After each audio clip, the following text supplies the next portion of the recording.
Eman Atienza bill. Can you tell us why did you thought of that? Actually, yung official name niya is Anti-Online Hate and Harassment Bill. Yung nickname niya for awareness and for easier understanding is the Eman Atienza Bill. Well, siguro ko personal experience. I've had 4 friends na nagpakamatay, nag-suicide yung mga sons or daughters nila.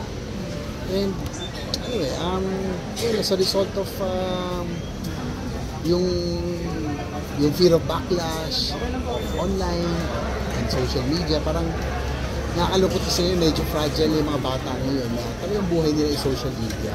And we don't want another son or daughter na sumunod na naman kay Eman. And kaya natin ginawang Eman Atienza, not because para sa akin sitwasyon, pero he was an advocate of mental health, no? Awareness, and yung online safe space. Kaya siya nag-advocate yun eh. So, kaya I just think that it's just fitting that it be named after her. Actually, ang unang nag-file ko si Congressman Albi Benitez's house, and then he asked me to file a counterpart measure sa Senate, which I filed kasi I'm very close to Kuya Kim. Almost every day kami magkasama yan. Nagkakape bago kami mag-workout, mag-motor. So, and I have seen the anguish of all the parents, itong mga 4 kaibigan, personal friends, na talagang hindi na yan makaka-move on. It will always be there, no? Gagaan ng konti yung pain, but it will always be there. Kaya alam ko kung gaano kasakit to. And we do not want another child or to be lost because of online hate and harassment. So, ito, I just thought na at least, magkaroon din awareness yung mga tao na, we just have to, in the words of Eman, a little kindness every day, no? Diba? There's just too much hate already. Ano pong sabi ni Kuya Kim tungkol dito? Actually, nung dinraft ko ito, kakalipad lang niya eh. Tinext ko siya. Sabi ko, what do you think of the idea of filing an anti-online hate bill? Kami ni Congressman Albi Benitez will be filing. Tinatanong niya kung pwedeng i-pangalan na to be called also as an Eman Atienza bill. So I just want your permission sa inyo ni Feli. So maya sumagot na siya. Sabi niya, of course bro, thank you very much. Sabi ni Feli. So when they arrived na nandito na, I handed them over the copy of the bill, no? Na may number na. So thankful naman si Feli and Kim. I hope, sabi nga her death wouldn't be in vain.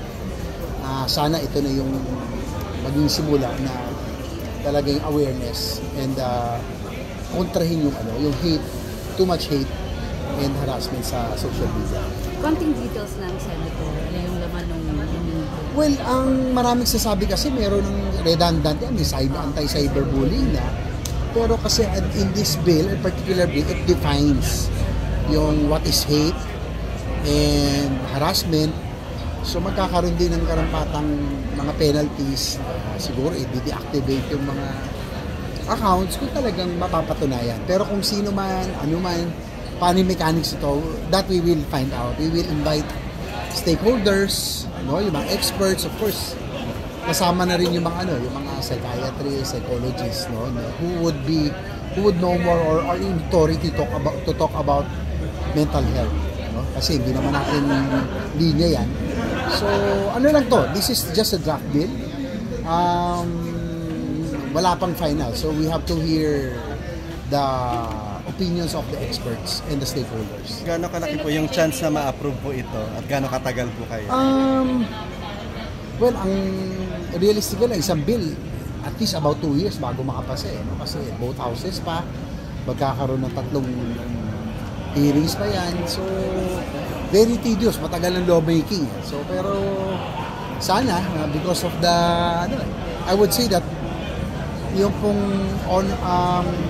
cyberbullying, online hate, harassment is a clear and present danger affecting all young people of today. Kaya ako, syempre may anak din ako dalawang bata na bata pa na syempre worried din ako. Ayokong masubject nila sa ganun, and baka damdamin masyado, nakakatakot. Kasi nga, as I mentioned, iba ang ano ngayon, mga bata, mas fragile sila, mas marupok sila kumpara sa atin na nabuhay nung wala pang social media.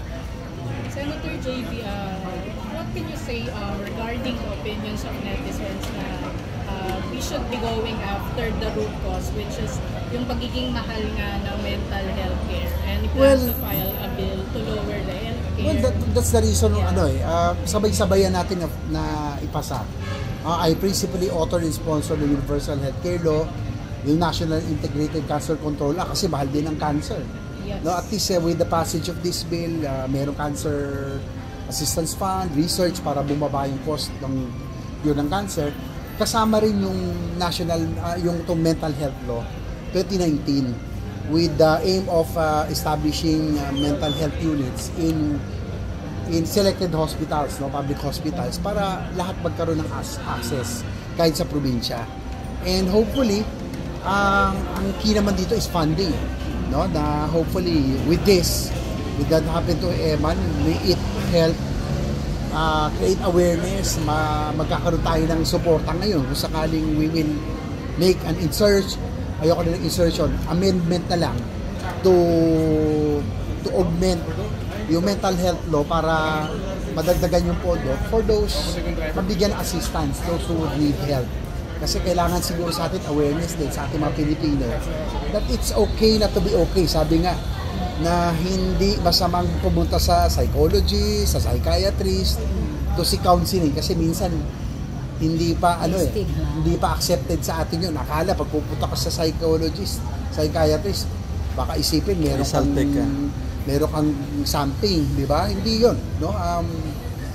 Dapat malaman na we have to educate everybody na pag meron tayong problema, it's okay to seek mental counseling, to seek psychiatrist, psychological help para at least ma-overcome natin yung mental health issues.